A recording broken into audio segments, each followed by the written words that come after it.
नमस्कार, आप देख रहे हैं खबर दोपहर। मैं हूं आपके साथ विभा उपाध्याय। बुलेटिन की शुरुआत इस वक्त बड़ी खबर के साथ। भारत और बांग्लादेश के बीच 3 मैचों के वनडे सीरीज का आखिरी मुकाबला आज खेला जा रहा है। चटगांव में हो रहे इस मुकाबले में ईशान किशन ने तूफानी शतक जड़ा है। ईशान किशन ने अपने इंटरनेशनल करियर का पहला शतक लगाया है। ईशान किशन के शतक के बाद बिहार के लोगों में खुशी देखी जा रही है और यह पहला उनका इंटरनेशनल करियर का शतक जिसमें ईशान किशन ने सेंचुरी जड़ा है, अपने करियर की पहली सेंचुरी। और इस सेंचुरी के साथ ही बिहार के लोगों में खुशी का माहौल। भारत और बांग्लादेश के बीच ये वनडे मैच का आखिरी मैच और 184 रन अब तक बनाया है ईशान किशन ने और अभी भी वो क्रीज पर डटे हुए हैं। ईशान किशन के सेंचुरी के साथ ही लोगों में जश्न और खुशी का माहौल साफ तौर पर नजर आता हुआ। ईशान किशन के करियर का यह पहला इंटरनेशनल सेंचुरी। भारत बांग्लादेश के बीच ये वनडे मैच इस वक्त खेला जाता हुआ आखिरी वनडे मैच और चटगांव में हो रहे इस मुकाबले में ईशान किशन की यह शानदार पारी। बड़ी खबर बिहार के गया से आ रही है, जहां पर ट्रेन से 4.5 किलो सोना बरामद किया गया है। 3 तस्कर गिरफ्तार किए गए हैं। बरामद सोने की कीमत तकरीबन 2,57,00,000 के आसपास बताई जा रही है। गया के डीआरआई की टीम ने यह कार्रवाई की है और इस कार्रवाई में यह बड़ी सफलता हाथ लगी है। तो बरामद सोने की कीमत जो है वो तकरीबन 2,57,00,000 के आसपास बताई जा रही है। ट्रेन से 4.5 किलो सोने की बरामदगी की गई है। तो 3 तस्कर को गिरफ्तार करने में भी कामयाबी हासिल हुई है, जिनकी तस्वीरें इस वक्त आप अपने टीवी स्क्रीन पर देख पा रहे हैं। बरामद सोना भी आपको इन तस्वीरों में नजर आ रहा होगा। गया से डीआरआई की टीम को गुप्त जानकारी मिली थी और इसी गुप्त जानकारी के आधार पर कार्रवाई की गई और बड़ी सफलता हाथ लगी है। तो ये 3 तस्कर आपको तस्वीरों में नजर आ रहे होंगे और अब इनसे कड़ी पूछताछ की जा रही है कि आखिर ये सोना कहां से लाया जा रहा था और कहां इसे डिलीवर किया जाना था। एक बड़ा रैकेट इसके पीछे काम करता है। 3 लोगों की गिरफ्तारी के बाद अब उसी सिंडिकेट को तलाशने की कोशिश पुलिस की तरफ से शुरू होती हुई। रांची से इस वक्त बड़ी खबर आ रही है, जहां चाईबासा में आईडी ब्लास्ट में घायल जवान को एयरलिफ्ट कर रांची लाया गया है। पश्चिम सिंहभूम में टोंटो थाना क्षेत्र के रेंगड़ा में नक्सलियों के खिलाफ सर्च ऑपरेशन चलाया जा रहा था और इसी दौरान नक्सलियों की तरफ से बिछाए गए आईडी में ब्लास्ट होता है। सीआरपीएफ की 209वीं कोबरा बटालियन का एक जवान घायल हो गया और फिलहाल घायल जवान को एयरलिफ्ट कर रांची लाया गया है। घायल जवान का नाम प्रभाकर सहनी बताया जा रहा है और ब्लास्ट की चपेट में आने से उसका बायां पैर जो है वो बुरी तरीके से जख्मी हो गया है। धमाके के बाद चाईबासा से एयरलिफ्ट कर जवान को रांची पहुंचाया गया है, जहां पर खेलगांव परिसर से उसे ग्रीन कॉरिडोर बनाकर मेडिकल अस्पताल जो है वो पहुंचाया जाएगा और इलाज जो है वो जवान का इस वक्त चलता हुआ। चाईबासा के टोंटो थाना क्षेत्र में सीआरपीएफ की नक्सलियों की मुठभेड़ में एक जवान बुरी तरीके से घायल हो गया, जिसका इलाज राजधानी रांची के मेडिका में चल रहा है। बता दें कि नक्सलियों ने 10 आईडी जो है बॉम्ब्स लगाए थे, जो कि ब्लास्ट हो। उसमें एक जवान बुरी तरीके से घायल है, उसका जो पैर है वो बुरी तरीके से क्षतिग्रस्त है, उसमें इंजरी है और उसके साथ कई जो सीआरपीएफ के जवान है, अधिकारी है, वो इस वक्त अस्पताल उनसे मिलने पहुंच रहे हैं। वही डॉक्टर के अनुसार जो भी इंजरी है उसे जल्द से जल्द ऑपरेट किया जा रहा है। इस जवान की आईडी ब्लास्ट में इंजरी हुई है और अभी हीमोडायनेमिकली बिल्कुल स्टेबल है। उनके दोनों पैरों में बेसिकली जख्म है। एक तरफ लैसरेटेड वुंड है, जो मांसपेशी फट गई है। उसका बेसिकली हम लोग वुंड डिब्राइडमेंट करेंगे, ओटी में लेंगे। हीमोडायनेमिकली बिल्कुल स्टेबल है और जो छर्रे होते हैं जो ब्लास्ट की वजह से स्प्लिंटर्स, वो पैर में गए हैं। उसकी प्रॉपर सफाई होगी ओटी में। तो हमने इलाज शुरू कर दिया है। हीमोडायनेमिकली स्टेबल हैं और थोड़ी देर में हम उन्हें ओटी में ले लेंगे। फिलहाल जो मरीज है वो कॉन्शियस है और जो उनकी हालत है वो स्टेबिलिटी की ओर जा रही है। उन्हें ऑपरेशन थिएटर के बाद तुरंत आईसीयू में शिफ्ट कर दिया जाएगा। रूपाली त्रिपाठी, न्यूज़ 18, रांची। तो बिल्कुल एंटी नक्सल ऑपरेशन जो है वो लगातार इस वक्त चलाया जा रहा है और इसी क्रम में आईडी ब्लास्ट हुआ, जिसमें जवान जख्मी हुआ है, जिसे रांची के मेडिकल अस्पताल में एयरलिफ्ट कर लाया गया है और इलाज शुरू किया गया है। साइबर ठग की बात करेंगे और साइबर ठग किस तरह से भोले भाले लोगों को अपनी ठगी का निशाना बना रहे हैं, शिकार बना रहे हैं। एक स्पष्ट तस्वीर जो गोपालगंज से सामने आई। ऑनलाइन शॉपिंग साइट से 510 रुपए में एक छात्रा की तरफ से सूट खरीदा जाता है और साइबर ठगों ने कैसे इसी के जरिए 3 लाख की ठगी कर इस छात्रा को लाखों का चूना लगा दिया। स्नातक की छात्रा साक्षी कुमारी ने पिछले सप्ताह ऑनलाइन शॉपिंग साइट से 510 रुपए की एक सूट खरीदी। खरीदारी करते ही उसके मोबाइल पर एक मैसेज आता है। साइबर ठगों ने लकी ड्रॉ में फर्स्ट प्राइज यानी कि 12,60,000 रुपए कैश या फिर टाटा सफारी कार जीतने की सूचना साक्षी को दी। कॉल करने वाले साइबर ठगों ने खुद को मीशो ऐप कंपनी का अधिकारी बताया। साइबर ठगों ने लकी ड्रॉ में मिले इनाम को पाने के लिए form charge, GST, income tax और सिक्योरिटी चार्ज के साथ टीडीएस के चार्ज के नाम पर 3 लाख रुपए एक अकाउंट में जमा करने को कहा और यहीं पर साक्षी धोखा खा जाती हैं। उसने लालच में आकर 3 लाख रुपए साइबर ठगों के अकाउंट में जमा करा दिए। साइबर ठगी के मामले में जैसा हर बार होता है, इस बार भी बिल्कुल वैसा ही हुआ। पैसा ट्रांसफर करने के बाद साइबर ठगों का कॉल आना बंद हो जाता है और मोबाइल नंबर भी स्विच ऑफ हो जाते हैं। 3 लाख रुपए गंवाने के बाद छात्रा ने नगर थाने में एफआईआर दर्ज कराई है। उसे अपने ठगे जाने का एहसास हुआ है। साइबर ठगी का ये कोई पहला मामला नहीं है, लगातार इस तरह के मामले सामने आ रहे हैं। गोपालगंज के अलग अलग थाना क्षेत्रों में पिछले 6 महीने की अगर हम बात करें तो साइबर ठगी के 45 मामले अब तक थाने में दर्ज किए गए हैं। यहाँ पे देखिए दिखाते हैं, ये देखिए, ये सब वो अपना आधार कार्ड भेजा था, ये पैन कार्ड है, ये विनिंग प्राइस का रजिस्ट्रेशन मतलब फॉर्म भेजी और अकाउंट डिटेल। और तारीख को मीशो ऐप से मैंने ये वाला सूट ऑर्डर किया था, ठीक है। और इसका दाम था 530 रुपये, जो कि इसने मुझे 510 रुपये में दिया था और ये सूट आ चुका है और इसी पे मेरा विनिंग प्राइस निकला था। कितने तारीख को मैसेज है प्राइस का? 5 तारीख। क्या था विनिंग प्राइस में? विनिंग प्राइस में था 12,60,000 रुपये और टाटा सफारी। तो आपने कार के लिए बोल दिया था? मैंने बोला कि मुझे कैश चाहिए, मुझे कार नहीं चाहिए। और वो जो कॉल किए थे वो क्या बता रहे थे खुद को? तो वो बोल रहे थे कि मैं मीशो के तरफ से बोल रहा हूँ, आप विनिंग प्राइस जीती हैं, आपको आपका लकी ड्रॉ निकला है या फिर आपको कार मिलेगा, नहीं तो फिर कैश मिलेगा 12,60,000। इस तरह से साइबर क्राइम करने वाले लोग अपने प्रलोभन में बातचीत में फंसा लेते हैं कि जानबूझ के भी लोग समझते हैं कि गलत हो सकता है, गलत हो रहा है, फिर भी उनकी ये कार्यों में फंस जाते हैं। तो मैं वैसे सभी लोगों से जो इस तरह यूपीआई करते हैं, मनी का ट्रांसफ़र ऑनलाइन करते हैं, एक ही बात कहेंगे कि कोई भी बैंक कभी भी किसी से उसका पिन नहीं पूछता है। तो ये समझना जरूरी है कि जहां आप लालच करेंगे वहां पर ठगी का शिकार बनने की संभावना ज्यादा हो जाती है। साइबर ठगों से सावधान रहना जरूरी क्यों है? साइबर ठग आपकी जेब से पैसा नहीं निकालते हैं। ये साइबर ठग आपको लालच या फिर प्रलोभन देते हैं, जिसके चक्कर में आप आ जाते हैं। आपको इनाम या फिर लकी ड्रॉ जीतने की बात कही जाती है। आपको 20 या 50 लाख जीतने की बात कर ये अपने जाल में फंसाते हैं। ये आपसे आपकी गोपनीय जानकारी पहले मांगते हैं। ऑनलाइन बैंकिंग का यूजर नेम, पासवर्ड मांगा जाता है, आधार नंबर और दूसरी जानकारी तक ये आपसे मांगते हैं। सिक्योरिटी चार्ज से नाम पर, ये जो सिक्योरिटी चार्ज होता है उसके नाम पर मोटी रकम मांगी जाती है। ऑनलाइन फ्रॉड ट्रांसफर की डिमांड करते हैं। फंड ट्रांसफर होते ही इनका फोन जो है वो स्विच ऑफ हो जाता है, बंद हो जाता है, काम नहीं करता। फंड ट्रांसफर होते ही उनका फोन बंद मिलता है और तब जाकर आपको एहसास होता है कि आप ठगे गए हैं। इसलिए सावधान रहना जरूरी है। बड़ी खबर दानापुर से आ रही है, जहां पर रुई की दुकान में आग लग गई है। लाखों के नुकसान की आशंका इस वक्त जाहिर की जा रही है। रुई की दुकान में अचानक से आग लगी। तस्वीरें इस वक्त आपके टीवी स्क्रीन पर एक्सक्लूसिव और काफी मशक्कत के बाद हालांकि आग पर जो काबू है वो पा लिया गया है। 6 से ज्यादा गाड़ियां जो है वो यहां पर दमकल की पहुंची और अफरा तफरी के इस माहौल के बीच आग को बुझाने का काम शुरू किया गया। काफी मशक्कत के बाद आग को बुझा लिया गया है, लेकिन रुई के इस दुकान में आग कैसे लगी इसका खुलासा अब तक नहीं हो पाया। लेकिन जब तक आग पर काबू पाया जाता लाखों का नुकसान जरूर हो गया।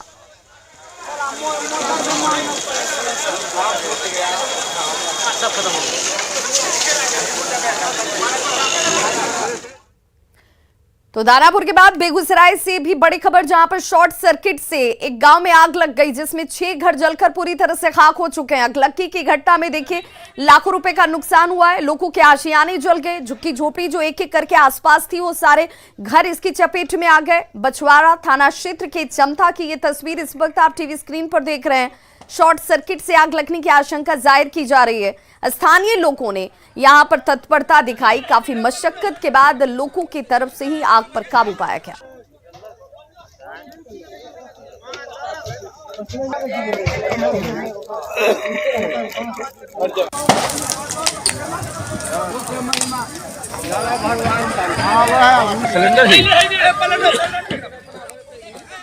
गोपालगंज में एक शराबी ने अपनी ही पत्नी को जला दिया। घटना मांझागढ़ थाना क्षेत्र के मुजौना गांव का है, जहां पर गंभीर रूप से झुलसी महिला को इलाज के लिए सदर अस्पताल के इमरजेंसी वार्ड में भर्ती कराया गया है। महिला के पिता का यह आरोप है कि उसका पति आए दिन शराब के नशे में मारपीट करता था। सदर एसडीपीओ संजीव कुमार ने कहा है कि जांच इसे लेकर इस वक्त शुरू कर दी गई है।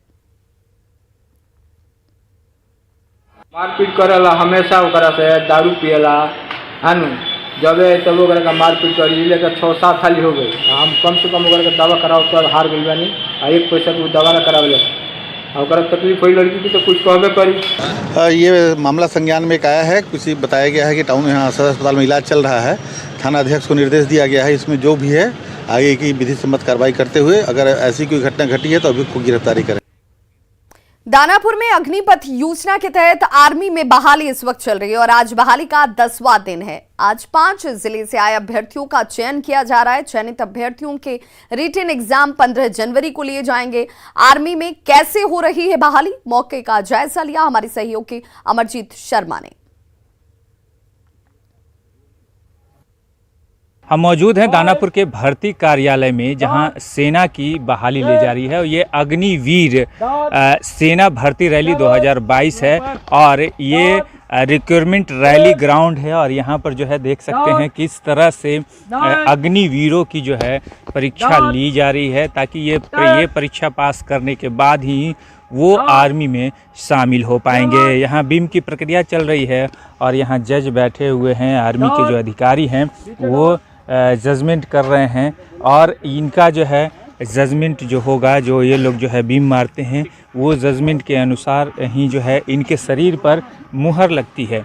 ये मुहर लगाई जा रही है जितनी भी बार ये लोग जो है इस बीम की प्रक्रिया को पूरा करते हैं और जितनी बार ये बीम करते हैं वो यहाँ पे मुहर के तौर पे जो है साबित होता है और इसी के तहत इनका जो है सिलेक्शन भी होता है। ये सिलेक्शन की प्रक्रिया हो रही है। यह अग्निवीर कहलाएंगे और इनकी वैकेंसी जो रैली है वो समाप्त होगी और ये आर्मी में सिलेक्शन होंगे। दानापुर से न्यूज़ 18 के लिए अमरजीत शर्मा। गोपालगंज में जमीन माफियाओं ने 75 साल पुरानी पुस्तकालय की करोड़ों की जमीन को ही बेच दिया। जिस जमीन पर कभी पुस्तकालय हुआ करता था, वहां आज आलीशान बिल्डिंग खड़े नजर आ रहे हैं। इस खुलासे के बाद प्रशासन महकमे में हड़कंप है। प्रशासनिक जो महकमा है उसमें हड़कंप मचा हुआ है। डीएम ने इस पूरे मामले की जांच के लिए टीम का गठन कर दिया है। दरअसल मांझागढ़ थाने के मांझा बाजार में जिस जगह पर आलीशान बिल्डिंग आपको नजर आ रही है, यहां कभी सरकारी पुस्तकालय हुआ करता था। करोड़ों की जमीन को अंचल कार्यालय से मिलकर भूमाफियाओं ने बेच दिया। 3 कट्ठा 15 धुर में फैले ऐतिहासिक केशव पुस्तकालय का नामो निशान तक अब मिट चुका है। यहां बड़ी बड़ी बिल्डिंगें खड़ी नजर आ रही हैं। 1947 से संचालित केशव पुस्तकालय में पूर्व सीएम अब्दुल गफूर, सांसद रघुनाथ झा समेत कई लोगों ने किताबें दान की हुई थी। यहाँ ग्रामीण इलाके से काफी संख्या में छात्र अध्ययन करने के लिए पहुंचते थे। कोरोना काल के दौरान पुस्तकालय को तोड़कर उसकी जमीन की जमाबंदी कराई गई और उसके बाद आनन फानन में लोगों के हाथों इसे बेच दिया गया। पुस्तकालय से जुड़े लोगों के मुताबिक कहा यह जा रहा है कि यहाँ सुभाष चंद्र बोस भी आए थे और इस पूरे मामले में डीएम डॉक्टर नवल किशोर चौधरी ने कहा है कि शिक्षक की गिरफ्तारी के लिए पुलिस अब लगातार छापेमारी कर रही है।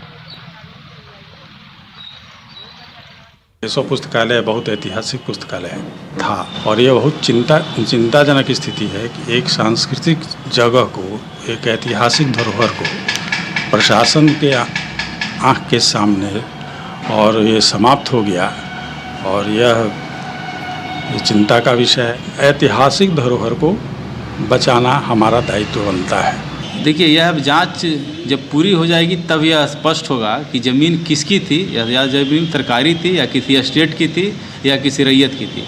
यह जांच होने के बाद ही स्पष्ट हो पाएगा। उस केशव पुस्तकालय की जो जमीन बेची गई उसमें जांच चल रही है। हाँ, टीटीओ की अध्यक्षता में यानी जिला परिवहन पदाधिकारी की अध्यक्षता में एसडीओ गोपालगंज और डीसीएलआर गोपालगंज की टीम बनाया है। जो टीम पिछले 1 साल में उस अंचल में हुए सभी म्यूटेशन की जांच, साथ ही म्यूटेशन हेतु जितने आवेदन पड़े हैं उनमें से कुछ रिजेक्टेड हुए हैं उनकी जांच बृहद रूप से करेंगे।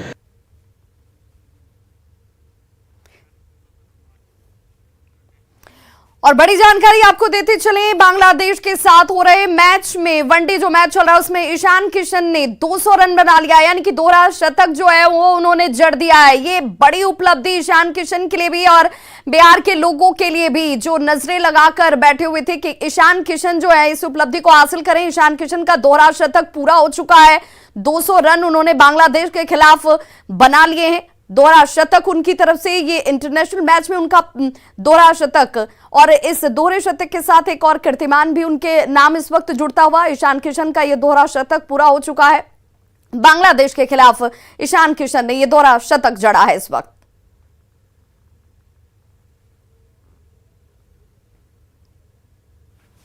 तो चटगांव में ये मुकाबला हो रहा है भारत बांग्लादेश के बीच। ये तीसरा वनडे मैच जो है इस वक्त चटगांव में खेला जा रहा है। और देखिए, इसी तीसरे वनडे मैच में और फाइनल मैच में ईशान किशन की तरफ से पहले शतक जड़ा गया और अब उन्होंने दोहरा शतक का कीर्तिमान भी स्थापित कर दिया है। भारत बांग्लादेश के बीच ये उपलब्धि जो है उन्होंने हासिल की है।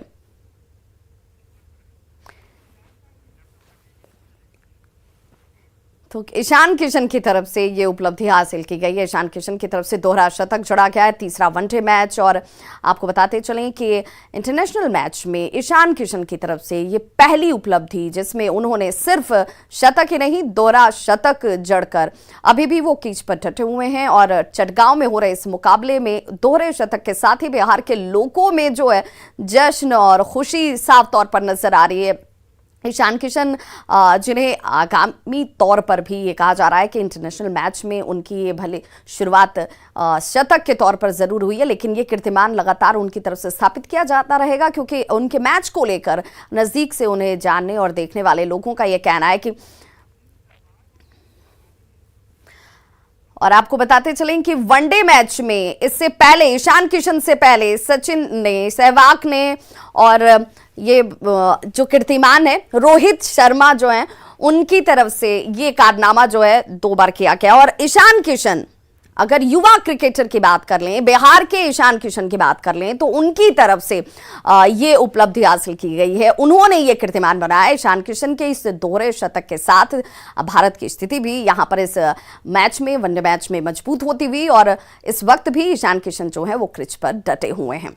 तीसरे वनडे में ईशान किशन की सुनामी जो है वो साफ तौर पर बांग्लादेश के खिलाफ नजर आती है, जहां पर ताबड़तोड़ रनों की बरसात जो है ईशान किशन अपने बल्ले से इस वक्त करते हुए क्रिच पर नजर आ रहे हैं। भारत बांग्लादेश के बीच में ये तीसरा वनडे मैच खेला जा रहा है, जहां पर उन्होंने दोहरा शतक जो है वो जड़ दिया। ईशान किशन के दोहरे शतक के बाद बिहार में साफ तौर पर खुशी नजर आ रही है।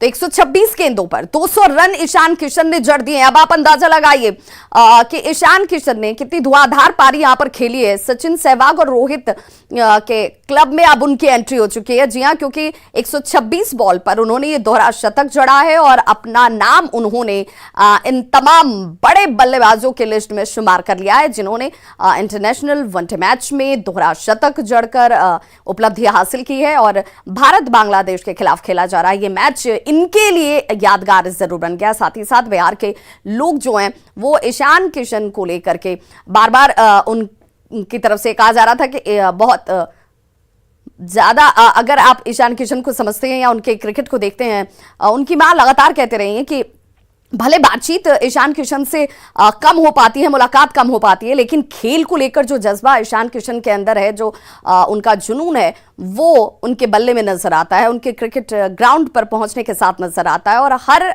माँ की तरह उनकी भी इच्छा हमेशा रही कि हर एक कीर्तिमान भारत के लिए वो हासिल कर सकें, जीत भारत को दिला सकें।